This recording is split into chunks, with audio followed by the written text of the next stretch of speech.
Bismillahirrahmanirrahim. Assalamualaikum warahmatullahi wabarakatuh.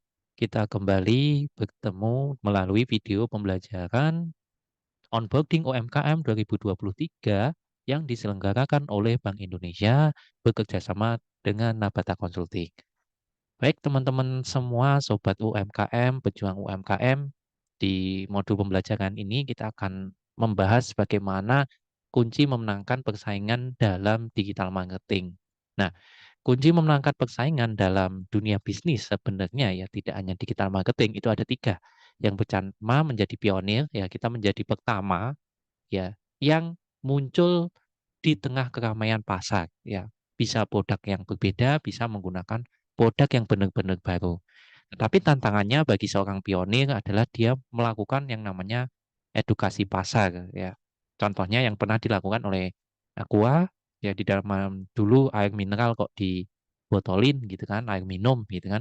Kemudian Maison itu air kok bisa mengembalikan ion tubuh ketika dia setelah berolahraga. Kemudian Apple yang mengedukasi tentang produk-produk komputer, kemudian smartphone, kemudian tablet ya. Walaupun mungkin ada yang lebih dulu, tetapi mereka yang eh, mod- eh, pelajaran yang saya dapatkan adalah mereka yang lebih dulu melakukan yang namanya edukasi pasar yang masif gitu. Kemudian apabila kita tidak bisa menjadi yang terbaik, pionir atau yang pertama di dalam platform manapun, kita bisa menjadi yang terbaik. Ya, terbaik ini bisa dari fitur, kegunaan produk kita, fungsi, khasiat, manfaat, terasa dari produk kita, dan juga bisa juga dari segi pelayanan ya, garansi, after sale, dan sebagainya. Lalu yang terakhir itu adalah soal unik. Nah, unik nih berarti produknya mungkin sudah ada, ya, tetapi kita bisa membuat produk ini berbeda dengan yang lain. Bisa dari segi warna, dari segi packaging, ya, dan juga dari segi konten-kontennya yang viral. Ya, mungkin produknya biasa aja, tetapi kontennya viral sehingga orang pengen mencoba dan setelah dicoba ternyata rasanya berbeda. Nah, seperti itu ya. Mungkin bukan rasa terenak, tapi rasanya berbeda karena memang manusia mempunyai insting untuk mencoba sesuatu yang baru. Nah, kalau di marketplace sendiri kita bisa melakukan riset analisa pasar bagaimana supaya kita menjadi unik dan terbaik. Apabila belum bisa menjadi pionir, kita yang perlu kita lakukan adalah jalan-jalan ke kompetitor-kompetitor yang lebih dulu. Ya, jualan di marketplace kita catat bagaimana kelemahan dan keunggulan mereka dan bagaimana mereka menampilkan produk dan tokonya kepada calon pembeli. Nah, caranya mudah ya. Kita akan mulai praktek. Oke, siapkan browsernya masing-masing para sobat UMKM, pejuang UMKM sekalian. Kita akan mulai mempraktekkan riset analisa kompetitor untuk menemukan keunggulan dan kita harus terbaik di bagian apa supaya bisa bersaing dengan penjual-penjual yang lebih dahulu jualan di marketplace. Kompetitor seperti apa yang akan kita riset adalah kompetitor yang mempunyai merek yang sama apabila kita menjual produk merek yang sama. Kemudian apabila bukan merek yang sama, kita riset dengan kompetitor yang mempunyai fungsi, manfaat, khasiat, kegunaan yang sama. Kemudian juga di harga yang sama. Karena kalau di harga yang di atas kita itu bisa menjadi rujukan juga. Di bawah kita juga iya, tetapi itu bukan prioritas utama yang perlu kita riset. Lalu kita harus meriset dari kompetitor kita, yaitu lokasinya, kemudian fotonya, judul produknya, harganya, kemudian lokasi, tampilan toko, pelayanan, kelemahan, keunggulan, dan lain-lain sebagainya. Jadi kita bisa melihat dari hasil pencarian di marketplace. Kemudian juga kita perlu memetakan mana kompetitor terkuat kita, terdekat kita, terlaris, termurah, terbesar. Kemudian kita breakdown lagi dari segi keunggulannya, apakah dari segi harga, dari segi produk, dari segi lokasi, dari segi promosinya, atau dari segi timnya. Ya, kemudian kompetitor di marketplace ada yang terlaris, termurah, termahal, terdekat, semua akan kita riset. Ya. Kemudian angle promosi kita adalah menutupi kelemahan komplain bintang 1, 2, 3 yang muncul di kompetitor kita dan ini biasa dilakukan oleh brand-brand besar juga ya. Mereka saling menyindir di konten-konten iklan mereka. Ya, studi kasus yang saya lakukan ini dalam usaha toko offline gitu ya. Kita bisa melakukan pembeda dari segi jam buka toko ya. Kemudian melayani COD ketika yang lain tidak melayani COD dan bisa menjadi biaya tambahan ya. Kemudian dari sudut pandang lain yang pernah saya jalani yaitu produk elektronik, ya di saat yang lain hanya menjual harga murah, kita memberikan harga yang lebih kompetitif, tetapi dengan segi pelayanan kita bedakan dari segi respon, dari segi packaging, garansi dan pengiriman, dan juga fotonya kita bedakan. Kita tidak menggunakan foto produk yang sama dengan yang sudah kompetitor pakai, ya supaya kita tidak dianggap menjual produk yang sama dengan pelayanan yang sama. Ya, lalu nanti setelah teman-teman melakukan riset analisa kompetitor, akhirnya kita bisa menemukan kita pengen diunggulin di bagian apa. Nah, apabila contohnya adalah pasta gigi, itu ada kalau kita ingat gigi putih, kita ingatnya Pepsodent. Apabila kita ingat nafas segar, ingatnya close up. Lalu apabila gigi sensitif, ingatnya Sensodyne. Kemudian kalau pasta gigi herbal ya dulu ada yang namanya merek Siwa F itu. Ya, jadi pasta gigi pun juga mempunyai wilayah kompetisinya masing-masing gitu ya. Nah, ketika kita pengen membaca atau menghijack atau pengen membuat persepsi orang lebih kuat terhadap produk kita, kita harus sering yang namanya konten yang berisi pesan positioning atau keunikan dari brand yang kita jual. Ya, Pepsodent konsisten dengan gigi putihnya, walaupun mungkin ditambah herbal, ditambah apa. Close up konsisten dengan nafas segarnya. Sensodyne konsisten dengan gigi sensitifnya sebagai core value utama dari produknya.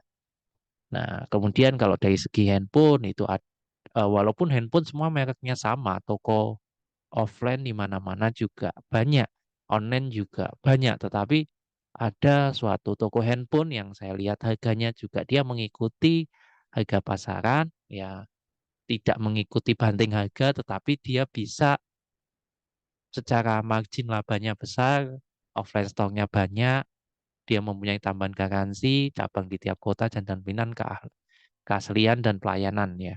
Sehingga omsetnya triliunan ya. Teman-teman bisa cari lah laporan keuangan dari Erafone. Kemudian juga ada studi kasus mengenai Lion Air, ya dia maskapai penerbangan yang memang fokus kepada target market murah gitu ya. Dan faktanya supaya bisa murah dia menekan yang namanya pengeluaran seperti nggak ada snack, nggak ada makan, dan katanya sih saya belum pernah naik Lion itu ada keterlambatan dan mereka biasa saja. Tagline-nya pun disamakan dengan uh, positioningnya sebagai maskapai yang murah, yaitu everyone can fly gitu. Kelebihannya jalurnya banyak gitu. Ya, setiap orang bisa terbang walaupun harganya. Nah, makanya nanti silakan kita melakukan analisis kompetitor, kita tentukan keunikan dari masing-masing kompetitor dan ciptakan unique selling point sendiri. Ya, baik dari segi produk dan segi uh, layanan. Kemudian nanti kita perlu merumuskan 3 kekuatan dan 1 terbaik. Ya, misal kalau kita jualan produk herbal yang saya contohkan di sini, ramuannya lebih banyak, isinya lebih banyak, packagingnya lebih bagus, dan satu-satunya madu penyubur yang memberikan konsultasi pendampingan sampai yang didampingi menyerah, gitu kan? Ya, silahkan nanti tugas kita adalah menemukan satu-satunya value yang tidak bisa atau tidak mudah ditiru oleh kompetitor. Nah, sehingga ketika kita menemukan keunikan dan keunggulan, kita bisa keluar dari perang harga. Ya, caranya tadi jadi lebih unggul dari kompetitor, tutup kelemahan kompetitor, membangun brand toko dan produkmu dari segi produk dan juga layanan dari sebelum membeli sampai sesudah membeli dan bisa mendeliver keunggulan dari brand toko kita. Dan kita harus kuat dari segi teknis, periklanan di marketplace dan strategi bagaimana pergerakan kompetitor-kompetitor di marketplace dan bagaimana produk kita mendominasi di platform-platform terutama marketplace. Ya, ini ada nanti Dari segi respon, packaging, garansi, harga, kita riset, dan misal yang diserang adalah keaslian, nah kita lihat suatu kompetitor dari madu sarang, harganya berapa, fotonya pakai video atau tidak, bisa COD atau tidak, packagingnya seperti apa, ada bubble wrap atau tidak. Nah, ternyata mereka punya pain ya, pembeli itu taunya ini palsu gitu ya. Ada yang komplain ini palsu. Nah, ini bisa jadi angle di produk yang kita jual dijamin 100% asli. Nanti kita berikan tambahan sertifikasi penelitian dan proses produksinya supaya meyakinkan keaslian dari produk kita. Dan juga ada garansi tidak asli uang kembali. Nah, ini tadi saya jelaskan. Sudah puas dengan madu kami ya. Sekarang kita mulai praktek di Shopee-nya atau di marketplace-nya langsung ya teman-teman. Oke, kita lanjut ke Oke, kita mulai riset analisa pasar dan kompetitor di produk kentang Mustafa, di mana setelah kita searching tentang Mustafa, kita klik terlaris, lalu kita lihat eh, kita mau jual di lokasi mana dan kita filter di harga berapa. Misal kita mau jual di 20.000 minimal, kita klik terapkan, nanti di sini sudah akan muncul kota-kota apa yang laku produknya. Nah, di sini misal saya dari Yogyakarta, saya akan centang dari Yogyakarta, kita melihat yang paling laku itu penjualan berapa. Nah, di sini paling laku adalah 14, 15, dan seterusnya. Nah, apabila penjualan di provinsi kita kurang besar, kita perlu memindahkan lokasi toko kita ke lokasi-lokasi yang banyak pembeliannya karena ada kecenderungan pembeli di marketplace itu pengen membeli lewat yang dekat. Ya, kita bisa menggunakan agen, stokis, atau sistem gudang online untuk menaruh stok dari produk kita. Itu. Kemudian kita perlu menganalisa, kita buka satu persatu ya yang ada di sini dari Tenglaris. Kita juga bisa kalau pengen riset dari yang paling murah kita hilangkan batas bawah harganya. Ya. Kalau dari 100 ya tadi karena ya kemudian kita buka dari yang terlaris baik di iklan maupun bukan iklan. Nah, kita lihat penamaan judul produknya. Ya, di sini belum ada penilaian tapi ada terjual. Nah, ini persentase chat 100%, toko 3 bulan. Nah, ini kemungkinan orderannya fiktif ya. Ini jadi tidak bisa kita jadikan data bahwa orderannya benar-benar laris ya karena terjual 1000 tapi kenyataannya ratingnya tidak ada, hanya ada penjualan. Kemudian kita buka yang lain ya yang di Bandung ya kita cek eh, penulisan judul produknya ada kata F, ada kata P, Mustafa maupun Mustopa ya ini kurang Sunda ini biasanya pa-nya F-nya jadi pa gitu kan. Jumlah penilaian dan terjual cukup berbanding 2 kali lipat ya. Jadi dia masih wajar 1 kilo mungkin beli dua. Kemudian nah, tokonya sekarang pun online ya mungkin diaktifkan di komputer ataupun di smartphone. Bergabung 4 tahun yang lalu ya persentase 85%. Nah kita catat ya judul kemudian fotonya ada berapa. Dia ikut promo apa saja, berapa gram. Kemudian rasanya apa. Tips membeli gunakan voucher potongan ongkos kirim yang tersedia rekomendasi. Nah, hitungan logistik 300 gram 1 kilo 1.300. Oke, berarti satu ini bisa. Nah, ini bagus 1 kilo muat 10 pieces ya termasuk packaging. Nah, disinilah kita mulai mencatat kelemahan bintang 1, 2, 3. Nah, di sini ada kurang pesan 10 dikirim 9 pieces. Pesanan kurang, tidak ada bon cabe dan kentang Mustafa. Isinya sampah ya. Pesan 10 cuma ada 6.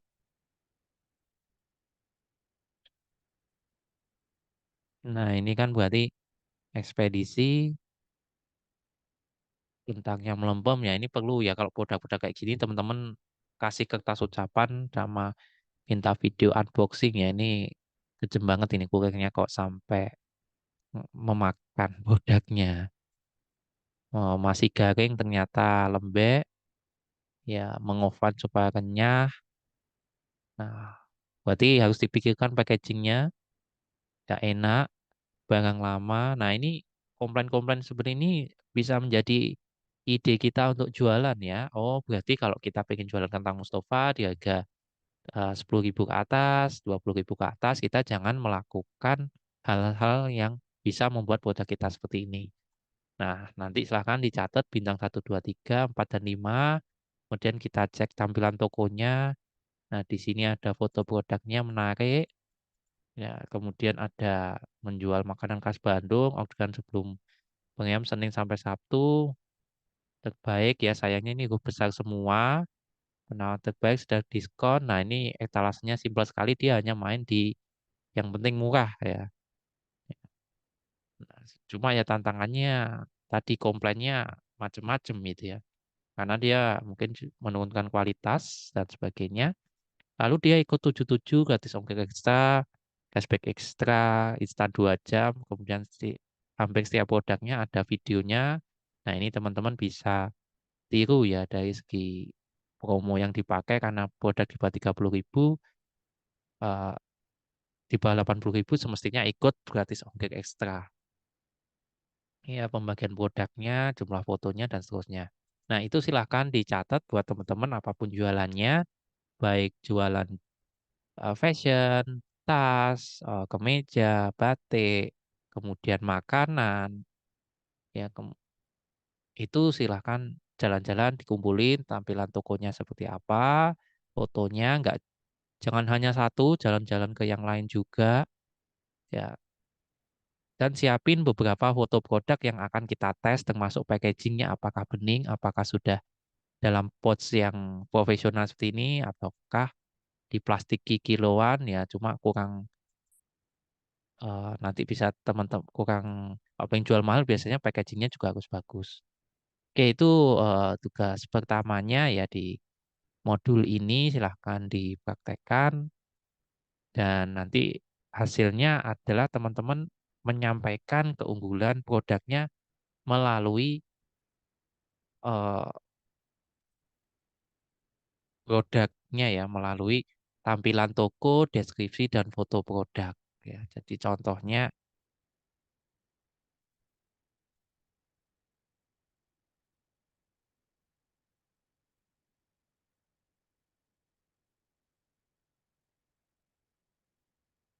disampaikan melalui foto produk seperti ini apabila produk-produk berkhasiat, tapi kalau fashion biasanya nanti di deskripsi dan foto-foto selanjutnya. Jadi di sininya ikonnya sedikit saja, disampaikan juga di dekorasi toko, di deskripsi toko, ya kemudian juga etalasenya ditata berdasarkan kegunaan produknya sehingga tampilannya eh, maksimal ya. Dan pembeli semakin yakin terhadap oh ini pesan-pesan dari tiap produknya apa. Nah, disitulah berita penting jalan-jalan ke kompetitor dan menentukan pembeda kita, keunggulan kita, dan keunikan kita. Oke, terima kasih. Semoga bermanfaat. Jangan lupa dicatat, dipraktekkan. Semoga bisa berefek ke tokonya teman-teman semuanya. Sampai jumpa di video modul selanjutnya. Assalamualaikum warahmatullahi wabarakatuh.